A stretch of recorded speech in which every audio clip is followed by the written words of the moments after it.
VOA This Morning.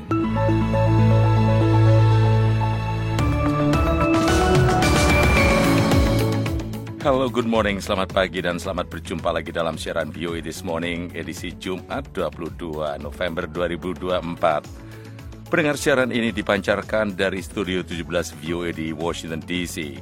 Saya Leonard Triono dan bersama saya kali ini produser Puspita Sariwati dan teknisi Nick Ivanov. Well, I'm surrounded by awesome people. Thank you very much, Nick and Puspita. Not to mention Utami Husin, Mbak Utami yang ada di sebelah saya. Berbagai laporan terkini dan informasi menarik telah kami siapkan untuk Anda, diantaranya Uni Eropa serukan agar surat perintah Mahkamah Pidana Internasional soal penangkapan Benjamin Netanyahu dan Muhammad Deif dipatuhi. Keputusan ini sangat terlambat. Kini Netanyahu memperlakukan jalur Gaza dengan penuh ketidakberadaban dan teror. Prevalensi diabetes mellitus di Indonesia terus mengalami peningkatan. Di tahun 2045, generasi SDM emas yang kita impikan bahwa Indonesia akan menjadi salah satu negara maju itu tentunya akan sangat sulit. Pendengar siaran ini juga bisa disimak melalui streaming langsung maupun di mana saja Anda berada. Asal ada sambungan internet tentu saja worldwide di www.voaindonesia.com atau melalui podcast VOA This Morning. Kita segera awali dengan berita dunia bersama Utami Husin. Selamat pagi, para Menteri Pertahanan Asia Tenggara hari Kamis 21 November bertemu dengan mitra-mitra mereka dari Tiongkok, Amerika, dan negara-negara lain di Laos untuk pembicaraan keamanan. Pembicaraan ini berlangsung sementara sikap Beijing yang semakin agresif dalam klaimnya terhadap sebagian besar Laut Cina Selatan menyebabkan lebih banyak lagi konfrontasi. Pembicaraan tertutup telah mempertemukan Menteri Pertahanan Amerika Lloyd Austin dan Menteri Pertahanan Tiongkok Dong Jun di ruang yang sama, sehari setelah Dong menolak permintaan untuk bertemu langsung dengan Austin di sela-sela KTT Menteri Pertahanan ASEAN. Amerika dan Tiongkok telah berupaya memperbaiki komunikasi militer ke militer yang renggang. Austin mengatakan ia menyesalkan keputusan Dong menyebutnya sebagai kemunduran bagi seluruh kawasan. Sebuah pernyataan Tiongkok mengindikasikan bahwa Beijing tidak senang dengan tindakan Amerika terkait Taiwan, pulau berpemerintahan sendiri yang diklaim Tiongkok. Amerika baru-baru ini menyetujui penjualan senjata bernilai $2 miliar untuk Taiwan yang mencakup sistem pertahanan rudal canggih darat ke udara. Sekjen PBB Antonio Guterres mendesak para pemimpin dalam pertemuan iklim PBB COP29 di Azerbaijan untuk tetap fokus pada tujuan jangka panjang, sementara perundingan dan pembicaraan berlangsung di KTT tersebut. I sense an appetite for agreement, but areas of convergence are coming into focus. Guterres mengatakan dalam pidatonya bahwa meskipun ada keinginan untuk mencapai kesepakatan, banyak perbedaan substansial yang masih tetap ada. Draft baru yang dirilis pada Kamis dini hari akan membentuk landasan bagi kesepakatan apapun yang dicapai pada pembicaraan iklim PBB mengenai dana untuk negara-negara berkembang agar beralih ke energi bersih dan beradaptasi dengan perubahan iklim. Tetapi draft itu mengabaikan satu poin penting, berapa yang akan dibayar oleh negara-negara kaya. Para perunding pada pembicaraan itu berupaya untuk menutup kesenjangan antara $1,3 triliun yang menurut negara-negara berkembang diperlukan dan beberapa ratus dibayar negara-negara kaya.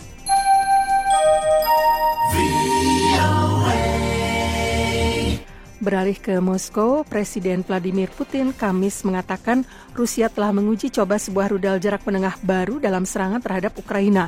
Ia memperingatkan bahwa Moskow dapat menggunakannya terhadap negara-negara yang mengizinkan Kiev menggunakan rudal mereka untuk menyerang Rusia. Dalam pidato yang ditayangkan televisi secara nasional, ia mengatakan rudal itu menghantam sebuah pabrik rudal di kota Dnipro yang telah dikenal sebagai salah satu produsen rudal terkemuka sejak era Soviet. Putin menambahkan bahwa serangan hari Kamis terhadap Ukraina terjadi sebagai tanggapan atas serangan Ukraina terhadap teritori Rusia, di mana rudal-rudal Amerika dan Inggris digunakan pada awal pekan ini. Putin memperingatkan bahwa pertahanan Barat tak berdaya untuk menghentikan rudal baru yang ia sebut bernama Oresnik, dan bahwa rudal itu dapat digunakan untuk menyerang sekutu Ukraina manapun yang rudalnya digunakan untuk menyerang Rusia. Sementara itu, juru bicara Kementerian Luar Negeri Ukraina mengatakan pemerintahnya sedang menunggu kesimpulan pakar untuk menetapkan secara pasti jenis rudal baru yang ditembakkan Rusia di negara itu pada hari Kamis. Georgi Tiki mengatakan rudal tersebut yang menurut Ukraina ditembakkan di Dnipro memiliki karakteristik penerbangan sebuah rudal balistik antar benua. Tetapi para pejabat Amerika hari Kamis mengatakan penilaian awal Amerika mengindikasikan bahwa serangan itu dilakukan dengan rudal balistik jarak menengah. Kementerian Luar Negeri Tiongkok hari Kamis menyatakan harapan bahwa hak kapal-kapal Tiongkok bagi navigasi normal akan dilindungi setelah Finlandia dan Swedia memulai investigasi terkait putusnya 2 kabel di bawah Laut Baltik. Insiden itu kemungkinan melibatkan sebuah kapal Tiongkok. Kabel Sea Lion 1 yang membentang antara Finlandia dan Jerman rusak pada hari Senin, sehari setelah kerusakan serupa terhadap kabel yang membentang di Baltik antara Lituania dan Swedia. Insiden itu masing-masing terjadi di lepas pantai Pulau Åland dan Gotland, Swedia. Pendengar, demikian berita dunia.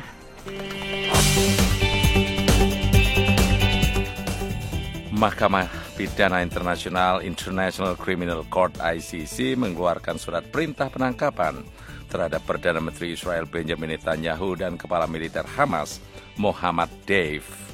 Uni Eropa meminta keputusan ICC itu dihormati dan diimplementasikan. Dwi Astono menyampaikan laporannya.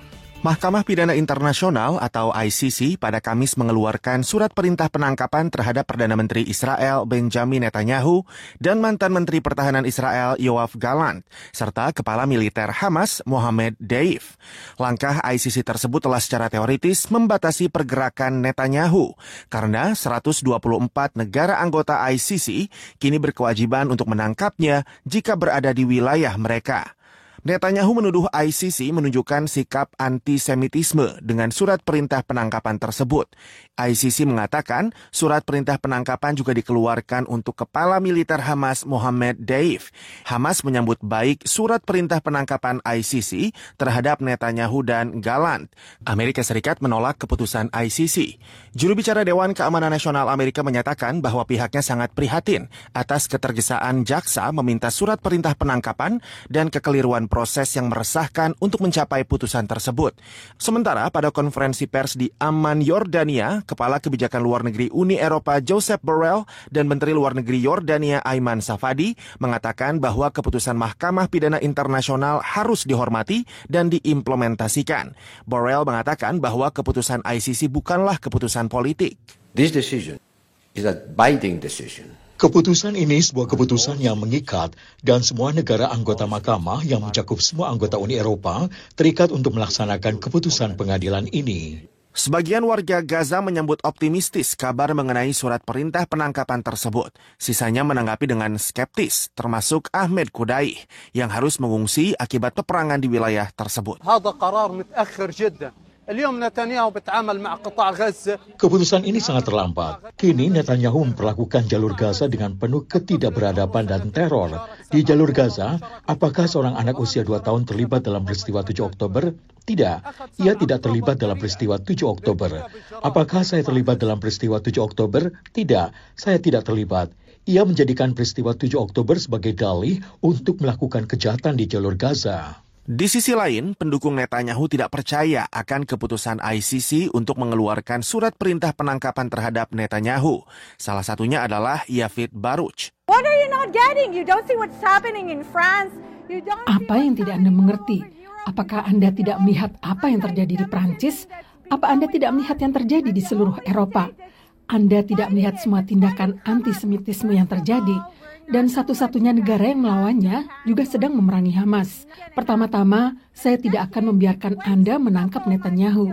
Kedua, tunggu beberapa bulan lagi sampai Presiden terpilih Amerika Trump bergabung. Dan kita lihat apa pendapat Anda.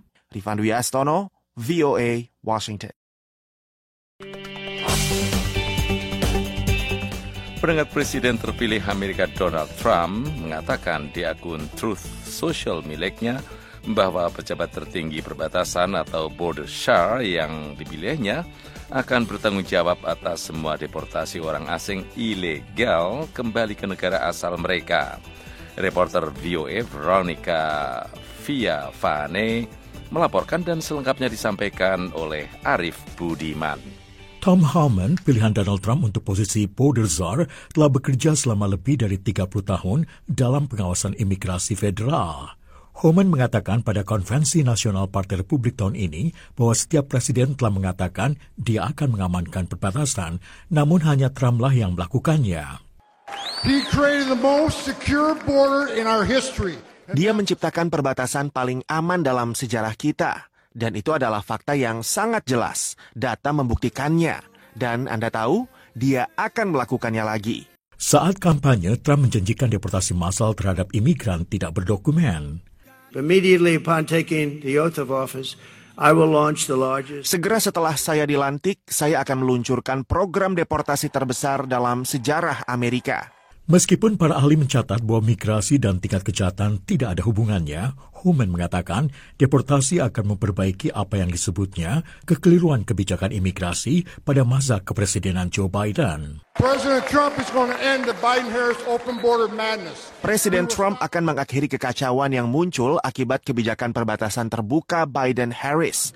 Kami akan menghentikan narkoba dan kejahatan agar tidak menyebar ke lingkungan Anda. Homan adalah penjabat Direktur Imigrasi dan Penegakan Bea Cukai atau ICE pada pemerintahan Trump yang pertama, di mana ia memimpin peningkatan deportasi sebesar 40% terhadap para imigran ilegal.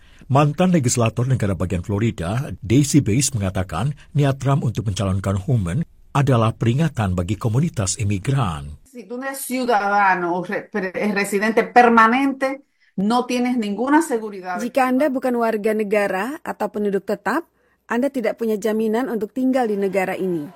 Kemungkinan besar Anda termasuk dalam daftar orang yang memenuhi syarat untuk dideportasi. Homan adalah mantan polisi New York yang berpartisipasi dalam proyek 2025, sebuah prakarsa politik yang diterbitkan oleh lembaga pemikir konservatif Heritage Foundation yang menurut mereka bertujuan untuk menyelamatkan negara dari cengkraman kaum kiri radikal. Pesan Homan bagi para imigran ilegal adalah, I got a message. Saya punya pesan untuk jutaan orang asing ilegal yang selama ini dibebaskan berkat kebijakan Joe Biden yang melanggar hukum federal. Sebaiknya Anda mulai berkemas sekarang. Arif Budiman, VOA Washington.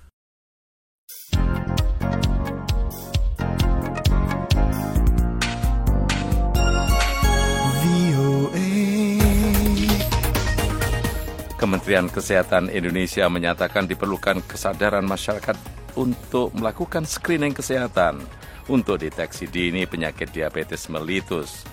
Prevalensi penyakit ini di Indonesia terus mengalami peningkatan yang pada tahun 2023 mencapai 11,7%. Berikut laporan reporter VOA Yohanes Lita dari Poso, Sulawesi Tengah. Direktur Pencegahan dan Pengendalian Penyakit Tidak Menular atau P2PTM Kementerian Kesehatan, Siti Nadia Tarmizi mengungkapkan, Indonesia merupakan negara dengan jumlah penderita diabetes mellitus atau DM tertinggi kelima di dunia, sebanyak 19,5 juta penderita, berdasarkan data Federasi Diabetes Internasional atau IDF 2021.